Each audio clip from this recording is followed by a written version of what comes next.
द्वंद्व युद्ध। आज हम व्यक्तिगत और टीम द्वंद्व शुरू करेंगे। एक साहसिक दुबले पतले आदमी ने अधिकारपूर्वक घोषणा की, इन द्वंद्वों में भाग लेना अनिवार्य नहीं है, लेकिन ये होगा। आपके कक्षा स्कोर पर प्रभाव पड़ता है। आप में से जो लोग सभी द्वंद्वों में भाग लेने पर अतिरिक्त अंक प्राप्त होंगे। वर्ष के अंत में प्रोफेसर पॉल को सूचित किया, आपके पास यह निर्णय लेने के लिए 1 मिनट है कि भाग लेना है या नहीं। नहीं। प्रोफेसर की घोषणा के बाद एलेक्स ने छात्रों को देखा।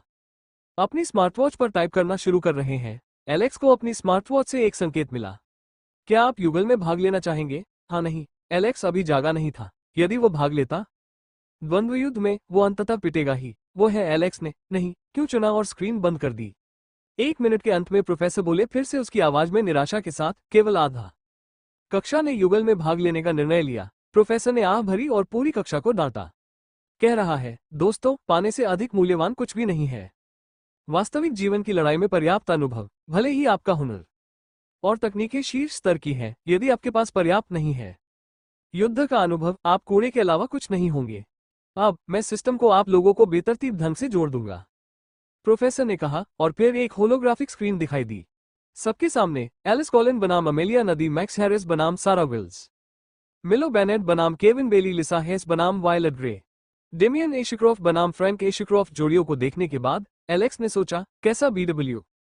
क्या आप जानते हैं कि डेमियन और फ्रैंक की जोड़ी बनेगी? ओह, मैं अमेलिया के बराबर हूं, एलिस ने चिल्लाकर कहा। क्या आप चाहते हैं कि मैं उसे सबक सिखाऊं? एलिस चंचलता से एलेक्स से पूछा। जैसा तुम चाहो वैसा करो, एलेक्स ने लापरवाही से उत्तर दिया। एलिस ने एलेक्स से कहा, तुम्हें कोई मजा नहीं आ रहा है? बाकी लोगों के साथ मैदान, एलेक्स को अकेला छोड़कर। द्वंद्वों को बिना किसी स्पष्ट दृश्य के देखने के बाद अजागृत होने के कारण वास्तविक घटनाएं, अत्यधिक डेमियन और फ्रैंक के बीच प्रत्याशित द्वंद्व शुरू हुआ। सत्य को पकड़ने के महत्व को पहचानना लड़ाई का सार। एलेक्स ने पूरी रिकॉर्डिंग करने का फैसला किया। द्वंद्व युद्ध, ये समझते हुए कि यह अधिक प्रभावशाली होगा। केवल बताने के बजाय वास्तविक लड़ाई की रिपोर्ट करें, मात देना। तारांकन तारांकन तारांकन। फ्रैंक और डेमियन दोनों ने बिना अभिवादन के रुख अपनाया। एक दूसरे को जैसे ही संकेत दिया गया, वे उछल पड़े कार्रवाई में। बिजली की गति के साथ डेमियन तेजी से फ्रैंक के करीब आ गया। युद्ध की लय पर नियंत्रण हासिल करने का लक्ष्य, उसने झपट्टा मारा फ्रैंक पर बाईं ओर से, अपनी तलवार से हमला करते हुए। डेमियन के आक्रामक कदम पर तेजी से प्रतिक्रिया करते हुए फ्रैंक अपने दाहिनी ओर घूम गया और आने वाली दिशा को कुशलतापूर्वक मोड़ दिया। अपने भाले के बांध से काट डालो। एक भी धड़कन गंवाए बिना वह एक शक्तिशाली ऊर्ध्व प्रहार से प्रतिकार किया। डेमियन अपने शुरुआती हमले को विचलित होते देख जा रहा था। जोर से पीछा करो, लेकिन उसने फ्रैंक के भाले पर ध्यान दिया। उसके सिर की ओर उतरते हुए और सहज रूप से छलांग लगा दी। पीछे की ओर घातक प्रहार से बाल बाल बचे। फ्रैंक ने धीरे धीरे डेमियन की ओर अपना रास्ता बढ़ाया, दृढ़ निश्चय किया।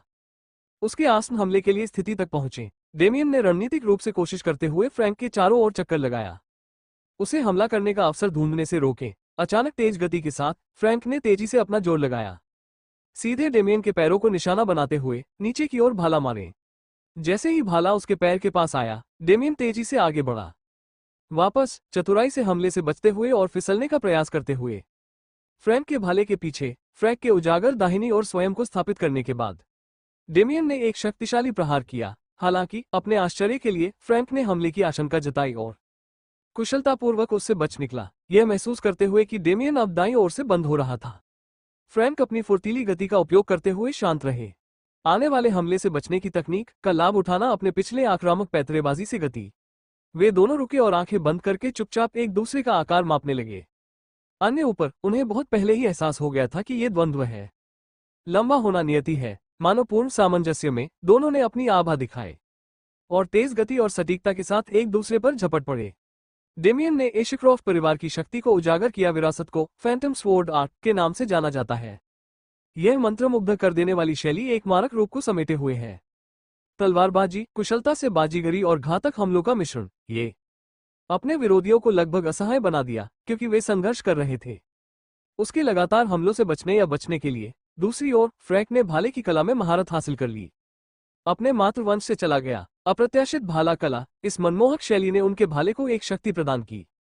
अथाह पहुंच विरोधियों को हैरान कर देती है और इसके प्रक्षेप पथ का अनुमान लगाने के लिए संघर्ष कर रहा है। उनकी लय थी। जब वे अपना बचाव करने की पूरी कोशिश कर रहे थे तो वे चकनाचूर हो गए। प्रत्येक गुजरते मिनट के साथ उनके तीव्र द्वंद्व का कारण बना। पर्यावरण विकृत हो जाता है, जिसके परिणामस्वरूप दरारें पड़ जाती हैं। पूरे मैदान में मकड़ी का जाला, उनके आभामंडल का टकराव, आसपास के मैना में झटके भेजे, जिससे एक वातावरण पैदा हुआ। स्पर्शनीय ऊर्जा का वातावरण, तारांकन तारांकन तारांकन बाहर से देखने वाले दर्शकों के लिए ये था। स्पष्ट है कि यह कोई सामान्य द्वंद्व नहीं था। छात्र चौंक कर बोले, इन दोनों ने, उनका प्रभामंडल पहले ही बन चुका है। एक छात्र ने टिप्पणी की, वे दोनों राक्षस हैं।